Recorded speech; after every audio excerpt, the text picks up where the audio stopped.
तो साथियों IAS warriors में स्वागत करते हैं। बीपीएससी टीयर 3.0 का री एग्ज़ाम का रिजल्ट आ चुका है और जिन अभ्यर्थियों का रिजल्ट हुआ उनको बहुत बहुत बधाई। और लेकिन इसको अंतिम प्रक्रिया में आपको बदलना पड़ेगा क्योंकि ये जब तक आपको डॉक्यूमेंट वेरिफिकेशन नहीं हो जाता तब तक आपका कुछ फाइनल नहीं हो पाएगा, ठीक है। तो इसीलिए अब डीवी के लिए हो जाए तैयार। Documents required for DV, documents में मिस्टेक है तो क्या करें, सारी प्रक्रियाओं पे बात करेंगे, ठीक है। पूरा मैं लिस्टिंग कर दे रहा हूँ कब तक डॉक्यूमेंट वेरिफिकेशन होने का संभावना है। तो बहुत ही जल्द आपको एक नोटिस डॉक्यूमेंट वेरिफिकेशन पे देखने को मिल सकता है और संभवतः हमको लग रहा है कि 10 दिनों के अंदर में आपका डॉक्यूमेंट वेरिफिकेशन की प्रक्रिया जो होगी शुरू हो जाएगी, क्योंकि ये प्रक्रिया बीपीएससी के द्वारा नहीं की जाएगी, जिला में आपका क्या होगा, डॉक्यूमेंट वेरिफिकेशन होगा। तो सबसे ज़रूरी है कि जो भी डॉक्यूमेंट्स रिक्वायर्ड हैं, अगर डॉक्यूमेंट्स में कोई दिक्कत है तो आपको कोई भी इश्यूज़ है तो आपको हमको कमेंट में बताइएगा, ज़रूर आपका रिप्लाई करेंगे। और क्या क्या डॉक्यूमेंट्स चाहिए हर चीज़ को एक बार देख लीजिएगा। नीचे टेलीग्राम ग्रुप का लिंक है, इसे ज्वाइन कर लीजिएगा। चलिए सेशन को स्टार्ट करते हैं। इसका मैं आपको पीडीएफ टेलीग्राम ग्रुप नीचे जो दिया हूँ उसमें पीडीएफ मैं प्रोवाइड कर दूंगा, वहाँ से आप इसको देख सकते हैं, ठीक है। सबसे पहला रिक्वायर्ड डॉक्यूमेंट इंपॉर्टेंट आपके लिए होगा आधार कार्ड। आपके पास आधार कार्ड एकदम मस्ट है, आपके पास आधार कार्ड होना ज़रूरी है, ठीक है। तो आधार कार्ड अपने पास रखिएगा। और लास्ट में मैं बताऊंगा कि ओवरऑल एक लाइन में कहे तो आपको डॉक्यूमेंट्स क्या चाहिए, मतलब एक लाइन में आपको उसको जवाब दूंगा, ठीक है। बाकी मैं एक बार दिखा दे रहा हूँ सारा। दूसरा चीज़, आपको पासपोर्ट साइज़ फ़ोटो चाहिए। अब इस पे बहुत सारे डिबेट्स रहते हैं कि पासपोर्ट साइज़ फ़ोटो कितना चाहिए। तो मेरा सजेशन ये रहेगा कि आप 5-10 के करीब में रख लीजिएगा अपने पास। ऐसे वो काउंटर पे डिपेंड करता है, किसी किसी काउंटर पे 2 पे भी हो जाता है, किसी में 3 पे भी हो जाता है। अब कहिएगा सर आपको कैसे पता है, तो देखिए मैंने बीपीएससी पीसीएस का डीवी मेरा हुआ है तो मुझे उसके बारे में नॉलेज है। लेकिन टीआरई में अलग अलग चीज़ें लगती है, तो टीआरई के जो कैंडिडेट्स हैं सिलेक्टेड जो हो गए, स्टूडेंट्स हो गए, मित्र हो गए, तो उन लोगों से मैं सजेशन लिया हूँ, कंसर्न किया हूँ, क्योंकि मेरे से ज़्यादा वो लोग जानते हैं इसके बारे में, ठीक है। तो इसके बारे में मैंने पता किया तो उन्होंने बोला कि अलग अलग जो काउंटर था उस पर अलग अलग आपको पासपोर्ट लगे थे। तो किसी पे 2 लगे थे, किसी पे आपको किसी को 3 लिया गया था। तो अपने हिसाब से क्या करिए, इसको लगभग 10 के आसपास रखिए, क्या दिक्कत है, लेटेस्ट खिंचवा के, ठीक है। तो 10 पासपोर्ट साइज़ फ़ोटो अपना रखना चाहिए, ठीक है। तीसरा एडमिट कार्ड, और एडमिट कार्ड पे अगर आपके प्रिंटेड वो कहते हैं स्टिकर वाला एडमिट कार्ड वाला होगा, जो स्टिकर लगा था एग्ज़ाम के टाइम पे, उसको अपने पास रखिएगा, ज़्यादा बेटर होगा, ठीक है। एप्लीकेशन जो फॉर्म आपने भरा था उसका प्रिंट आउट रखिएगा, ये भी इंपॉर्टेंट है आपके लिए। इसके अलावा 10th का मार्कशीट आपके पास होना चाहिए और 10th का पासिंग सर्टिफिकेट। अब स्टेट वाइज वेरी करता है, जैसे बिहार में क्या होता है कि मार्कशीट और पासिंग दोनों अलग अलग होता है, जिसको हम लोग हिंदी में मूल प्रमाण पत्र कहते हैं या फिर आपको हम लोग डिग्री कहते हैं। तो हम लोग का अलग अलग होता है बिहार में, लेकिन यूपी वाले जो कैंडिडेट्स हैं तो उनका 10th और 12th का जो होता है पासिंग सर्टिफिकेट और डिग्री एक ही में होता है। तो घबराने की ज़रूरत नहीं है, आपको उसी को लेकर आना है, कोई दिक्कत नहीं है, ठीक है। 12th का जो मार्कशीट है और पासिंग सर्टिफिकेट है वो रखना चाहिए। ग्रेजुएशन का पासिंग और मार्कशीट सर्टिफिकेट, मार्कशीट और पासिंग सर्टिफिकेट ये दोनों होना चाहिए, ठीक है। तो 3 आपके हो गए। या फिर आपने पीजी किया है, यहाँ पे मैंने छोड़ दिया है, अगर आपने पीजी किया है तो पीजी का भी ऐड कर लीजिएगा 8 नंबर पे। पीजी अगर आपने किया है तो पीजी वाला डॉक्यूमेंट्स भी क्या करिएगा, इसमें ऐड कर लीजिएगा, आपने किया है। और क्योंकि आपने अगर टीजीटी दिया है तो वहाँ पे ये चीज़ें रिक्वायर्ड होती हैं। तो 8 नंबर पे मैं यहाँ पे मिसिंग है, पीजी भी ऐड कर लीजिएगा, ठीक है। अब बात ये आती है कि क्या सर मैंने डीएलएड किया है या फिर मैंने पीआरटी के लिए भरा है या फिर 6 to 8 के लिए भरा है, तो क्या मुझे ग्रेजुएशन का सर्टिफिकेट देना ज़रूरी है, क्योंकि डीएलएड तो आपको 12 पे काम हो जाएगा। जी बिल्कुल, अगर आप उत्तर प्रदेश वगैरह से है ना तो वहाँ पे क्या होता है, ग्रेजुएशन पे आपको डीएलएड वगैरह की ये प्रक्रिया होती है, लेकिन बिहार में हम लोगों का 12 के बाद से हम लोग डीएलएड लोग कर लेते हैं। लेकिन जो भी है इससे मायने नहीं रखता। अगर आपने एजुकेशन डिटेल में आपने जब फिल किया था फॉर्म, अगर उसमें आपने ग्रेजुएशन दिखा दिया है, चाहे यूपी के है, बिहार के, किसी स्टेट के, डजेंट मैटर, अगर आपने उसमें ग्रेजुएशन का चीज़ें आपको जो बेसिक क्वालिफिकेशन में ग्रेजुएशन आपने शो किया है तो आपके अपने पास ग्रेजुएशन का सर्टिफिकेट रखना ज़रूरी है, ठीक है। अगर आपने शो नहीं किया है तो कोई ज़रूरी नहीं है, ठीक है, उसको आप नहीं ले जा सकते हैं। अगला है आपका, अगर आप डीएलएड का स्तर पे जा रहे हैं, जिसमें भी जा रहे हैं, अगर पीआरटी 6 to 8 में जा रहे हैं तो आपका डीएलएड होना चाहिए।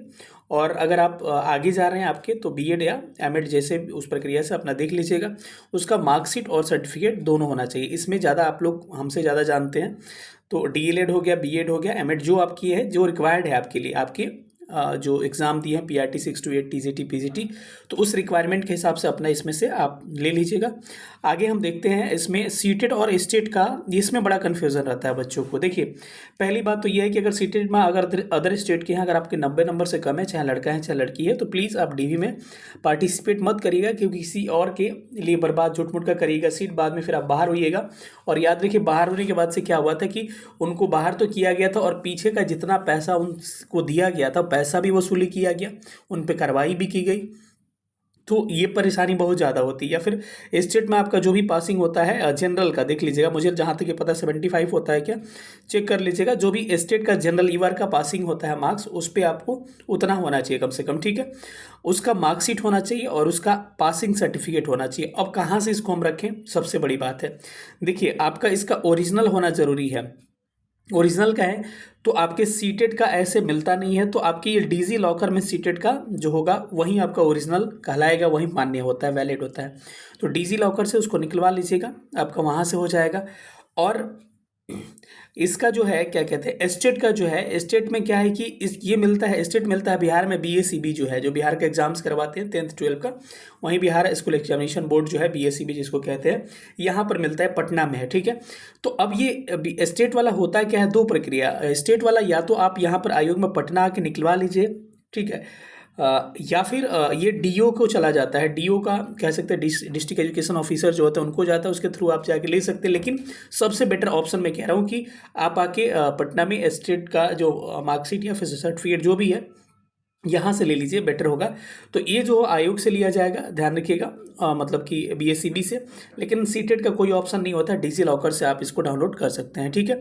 बाकी जो भी आपका कमेंट्स होगा वो तो मैं रिप्लाई करूंगा ही, कुछ भी कमेंट्स होगा तो मुझे ज़रूर बताइएगा। अगला जो है कास्ट सर्टिफिकेट से रिलेटेड है, तो यहाँ से जो भी डॉक्यूमेंट्स होंगे ना, मैं बता दूंगा कहाँ तक, ये आपके केवल बिहार के निवासी के लिए है जो आरक्षण का दावा करना चाहते हैं।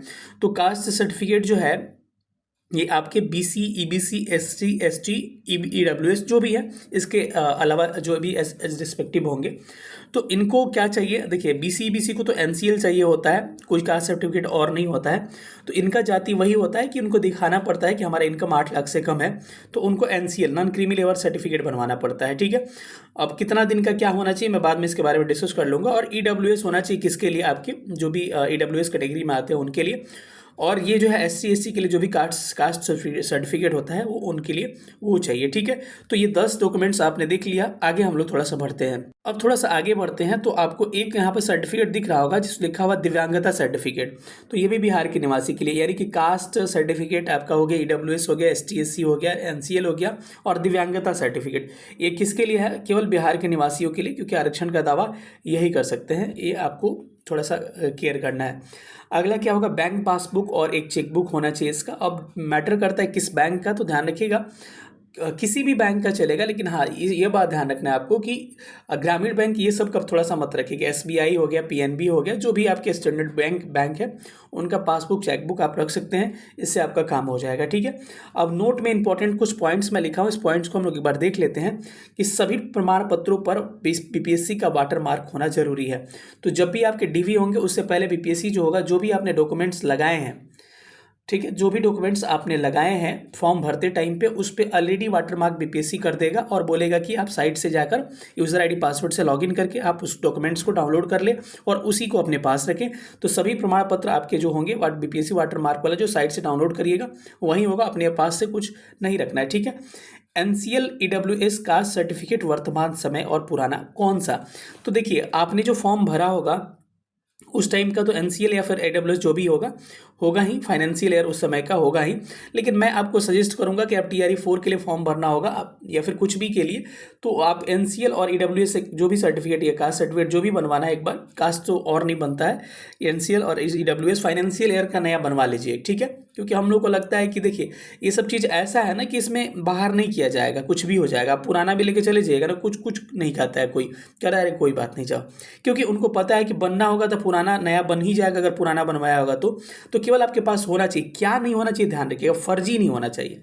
अगर फर्जी होगा तो आपको बाहर कर दिया जाता है, क्योंकि मेरे आंखों के सामने देखा हुआ है, यूपी के एक थे और जो फर्जी आपको बनवाए थे क्या सर्टिफिकेट कुछ बनवाए थे एनसीएल वगैरह, तो उनको तुरंत चेक किया गया, 3 बार चेक हुआ, उनको बाहर कर दिया गया। तो बस ये घबराना नहीं कब का है, बस आपका फर्जी नहीं होना चाहिए, आप कोई दिक्कत नहीं होगा। लेकिन मैं कहूँगा एक लेटेस्ट भी बनवा लीजिए, क्या दिक्कत है, आगे के लिए अच्छा होगा।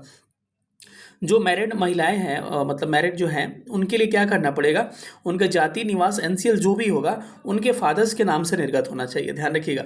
हस्बैंड के नाम से आपको नहीं एक्सेप्ट होंगे, मैं कंफर्म बता रहा हूँ। लेकिन हाँ, वहीं पीसीएस के एग्जाम में क्या होता है, आपकी रेजिडेंस जो होता है पिता के नाम से, और आपकी जो क्या कहते हैं एनसीएल या फिर एडब्ल्यूएस जो होता है वो हस्बैंड के नाम से निकाले जाते हैं। सेम आयोग है बीपीएससी, लेकिन इसमें जो है क्लियर कट लिखा हुआ है नोटिफिकेशन में कि जो भी इनके आपके एनसीएल हो गया, जाति निवास जो भी होगा, सारे किसके नाम से होंगे, आपके फादर्स के नाम से निर्गत होंगे, ठीक है। अगर एक और लास्ट पॉइंट में देखूं तो लास्ट पॉइंट में लिखा हुआ है कि शादी बिहार में क्या आरक्षण का दावा कर पाएंगे कि नहीं। सपोज करिए कोई उत्तर प्रदेश की कोई लेडी है, उनका बिहार जो है में शादी हुआ है, तो क्या वो आरक्षण का दावा कर पाएंगे, नहीं कर पाएंगे। क्यों? क्योंकि जो भी सर्टिफिकेट बनेगा उनके पिता का सर्टिफिकेट वैलिड होगा, ना कि हस्बैंड का। तो इसमें कोई आरक्षण का दावा आप नहीं कर सकते हैं। तो इसके अलावा कुछ और भी आपकी क्वायरीज होंगे तो उस पर हम बात करेंगे। अगर आपके डॉक्यूमेंट्स में एरर है तो उसमें आपको क्या करना है, चलिए उस विषय पे बात करते हैं, काफ़ी गंभीर मुद्दा है वो। देखिए, अगर आपके किसी डॉक्यूमेंट्स में एरर है ना, तो बिल्कुल आपको पैनिक नहीं होना है, ठीक है, बिल्कुल पैनिक नहीं होना है, क्योंकि हमने आंखों देखा हाल डीबी में सबसे स्ट्रिक्ट आयोग जो है बीपीएसएससी है, जो दरोगा का आयोग कहा जाता है। हमने आंखों देखा हाल ये देखा है कि द्विवेदी का आपको चतुर्वेदी था, एक में 10th में, और 12 में 10th में चतुर्वेदी था, और नहीं 10th में दुबे था, और ग्रेजुएशन में द्विवेदी था। फिर भी एफिडेविट लगाने के बाद से आयोग एक्सेप्ट कर लिया, एप्लीकेशन देने के बाद से, मेल करने के बाद से। तो इसमें जो है बिल्कुल इशू नहीं आएगा। लेकिन एक काम करिएगा, एक ईमेल भी कर सकते हैं आप कि मेरे सर्टिफिकेट में कोई एरर है इस टाइप का, एक मेल कर दीजिएगा बीपीएससी का, ऑलरेडी साइट पे मेल दिया हुआ है, एक बार उतना आप समझदार है, निकाल के वहाँ से कॉन्टेक्ट अस में जाइएगा तो मेल दिया, वहाँ से कर सकते हैं, कर दीजिएगा, बस कोई दिक्कत नहीं है। लेकिन ध्यान रखिएगा, सर्टिफिकेट में अगर आपके नाम या फिर थोड़ा बहुत एरर है ना, तो उससे बाहर नहीं किया जाता है। मैं बार बार कह रहा हूँ, बहुत बच्चों को डरा देते हैं लोग, ये बाहर इससे नहीं होते हैं लोग। इसका क्या करना पड़ेगा, 2 है। तो अब ये नहीं कि आप एकदम छोड़ ही दीजिए इसको कि नहीं ठीक है सर बोल रहे थे नहीं बाहर होंगे, लेकिन हाँ, आपके सर्टिफिकेट फर्जी नहीं होने चाहिए। समझ रहे हैं मेरी बात, कि किसी ऐसे संस्थान से नहीं होना चाहिए जो वैलिड है ही नहीं संस्थान, ठीक है।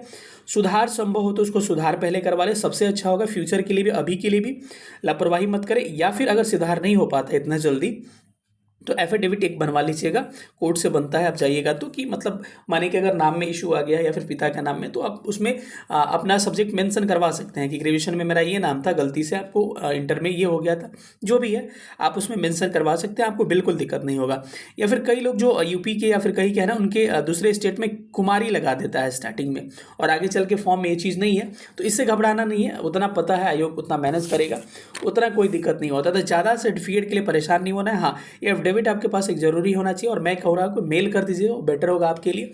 क्योंकि जब आप सही हैं, एक बात लास्ट में मैं बोलूँगा, अगर आप सही हैं तो आपका डीवी में आपको बाहर नहीं किया जाएगा। लास्ट वर्ड मेरा यही होगा कि अगर आपका डॉक्यूमेंट सारा सही है, सही का मतलब समझ रहे हैं ना, कि फर्जी नहीं है, तो आपको डीवी में बाहर नहीं किया जा सकता है। और आपको डराया जाता है तो डरिएगा मत, ये सब केवल कहने की बात है कि अगर आपका डॉक्यूमेंट सही है तो आपको कोई बाहर नहीं कर सकता है।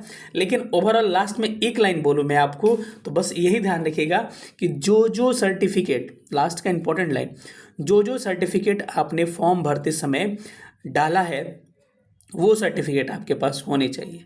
अब इसमें से मैच कर लीजिएगा, सब मैक्सिमम वही सारे सर्टिफिकेट है, तो वो सर्टिफिकेट होना चाहिए, बाकी कोई दिक्कत नहीं है। बाकी कोई भी इश्यूज अगर आ रहा है तो नीचे मैं आपको क्या कर रहा हूँ, इसका तो पीडीएफ मैं आपको टेलीग्राम पे दे दूंगा पिन कमेंट में। और मैं क्या कर रहा हूँ कि इस पर अगर कोई इशू आता है तो मैं आपको इंस्टा ID बता दे रहा हूँ, BHUPESH भूपेश, स्पेस मत लीजिएगा, RAVI में लिखिएगा रवि, और 1997, ठीक है, भूपेश रवि 1997, BHUPESH भूपेश RAVI रवि 1997 पे आप, इंस्टाग्राम है मेरा ID है, इस पर आप हमको मैसेज कर सकते हैं। अगर कुछ भी इश्यूज़ है तो मैं आपको ज़रूर इसका रिस्पॉन्स करूंगा, ठीक है। तो कैसा लगा सेशन सब लोग बताइएगा। मैंने कोशिश किया कि आपको सिंपल सा वर्ड्स में या फिर जितने आपके इश्यूज़ हैं सारे इश्यूज़ को सॉल्व करने का कोशिश किया। तो फिर भी इसके अलावा अगर आपके मन में कोई सवाल होगा, बहुत सारे सवाल होते हैं, तो आप प्लीज़ कमेंट करिएगा, कमेंट में मैं आपका रिप्लाई कर दूंगा। अगर बाई दी वे कमेंट में अगर आप रिप्लाई नहीं कर पाया, मैं कोशिश करूंगा कि 99% केस में टाइम निकाल के कमेंट्स में रिप्लाई करूं। अगर कमेंट्स में रिप्लाई नहीं कर पाया तो इंस्टा पे भी कुछ गंभीर मुद्दा है तो आप मैसेज कर सकते हैं, वहाँ से मैं रिप्लाई कर दूंगा।